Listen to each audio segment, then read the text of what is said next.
André, eu sei que são muitos estudos, muito aprofundamento, muitas especializações que você veio tendo aí ao longo da sua história, da sua vida, mas me conta, como que isso começou?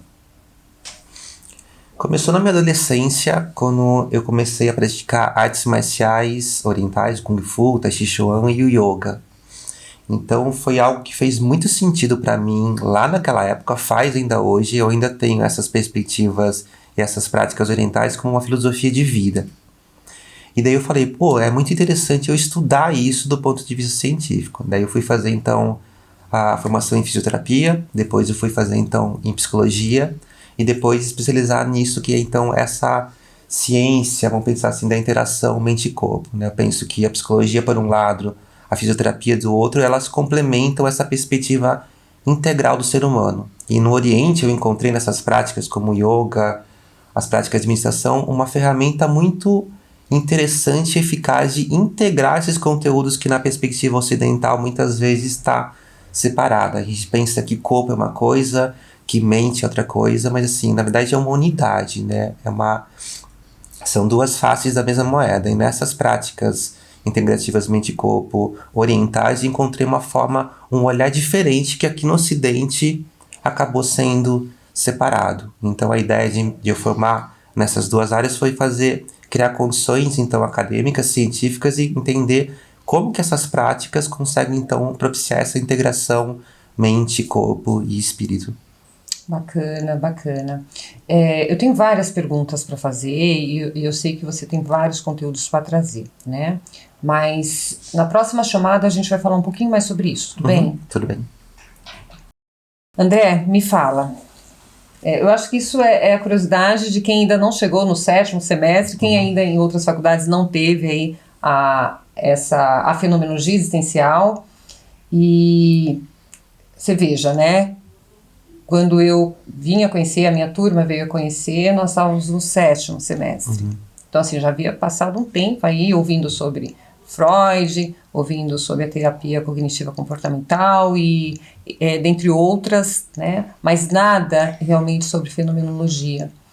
Me fala como que é entrar na sala de aula, começar a trazer, né, o ser, né, esse existencialismo a cara dos estudantes. Oi, como trazer isso para o científico? Porque estudante de psicologia, né, tá muito habituado com a ciência, com a ciência, com a ciência. Então a gente quer ouvir conteúdo que tenha o envolvimento também com a ciência. E como é que é chegar lá, enfrentar a turma e todo mundo com aquele ponto de interrogação e falar, oi, quem é você? Do que você está falando? Prazer. Me fala. É muito interessante. Dentro da fenomenologia tem essa ideia central que é o hipoqué, né? Que a gente seria, então, a proposta de a gente se despir de ideias preconcebidas que a gente tem sobre o mundo, sobre a psicologia, sobre nós mesmos e conseguir, então, perceber o fenômeno, aquilo que se mostra com um outro olhar, mais puro, mais direto. A fenomenologia, ela tem a proposta, usada, né, de conseguir ser uma ferramenta para a compreensão da realidade. Então, é interessante, inclusive, no curso, a disciplina ser no sétimo semestre, porque o estudante precisa desconstruir o que ele já foi construído sobre a natureza do ser humano. Então, tem a construção da psicanálise, tem a construção da cognição comportamental, e daí chega, então, o professor de fenomenologia e fala, ok, então vamos suspender tudo que vocês souberam até então, né? E porque a ideia é essa, né? Coloca em suspensão e vamos questionar ideias que a gente já tem a priori. É interessante essa disciplina ser depois, quase do terço final do curso, porque se fosse no início, a gente não teria o que suspender. Né? Quando a pessoa chega no curso de psicologia, no primeiro semestre, segundo, ele não tem teorias a priori ainda. Né? Mas vai passando semestre, a gente vai construindo teorias sobre como a mente funciona, sobre como o cérebro funciona, sobre como várias coisas funcionam, e a filosofia fala, pera, não vamos descartar isso, eliminar isso, vamos colocar em xeque isso, vamos tentar questionar os próprios pressupostos da psicologia. Isso que eu acho apaixonante nessa perspectiva, tentar olhar sobre um outro olhar, incluindo talvez a própria perspectiva da psicologia. A gente sempre vê o mundo sobre lentes. Todo mundo tem lentes, entre aspas, né, nessa analogia, de ver o mundo sobre cores distintas. A cor é a nossa própria lente. E a fenomenologia tem essa proposta. Será que a gente consegue tirar as nossas lentes e ver a realidade como ela é? Será que de fato eu consigo ver uma pessoa como ela é? Ou eu estou vendo o que eu acho que ela é? Né? Então a fenomenologia tem essa ideia, essa proposta, esse questionamento, eu diria assim, até essa provocação. Será que isso é possível? Será que eu consigo de fato olhar o ser humano sem uma lente da própria psicologia?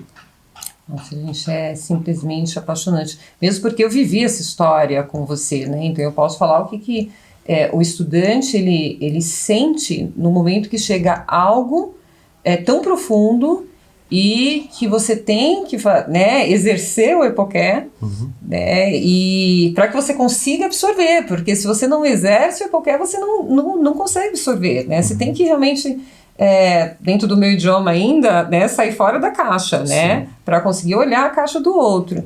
Então, assim, para mim, foi uma experiência apaixonante. Então, por isso que, inclusive, eu fiz questão, né, de trazer o André para a construção dessa vertente como empresa, para que a gente pudesse transmitir, né, André, essa visão, esse aprofundamento a todos vocês. E, assim, e é um prazer para nós essas conversas, esses bate-papos, né, fantástico, né, André? Sim.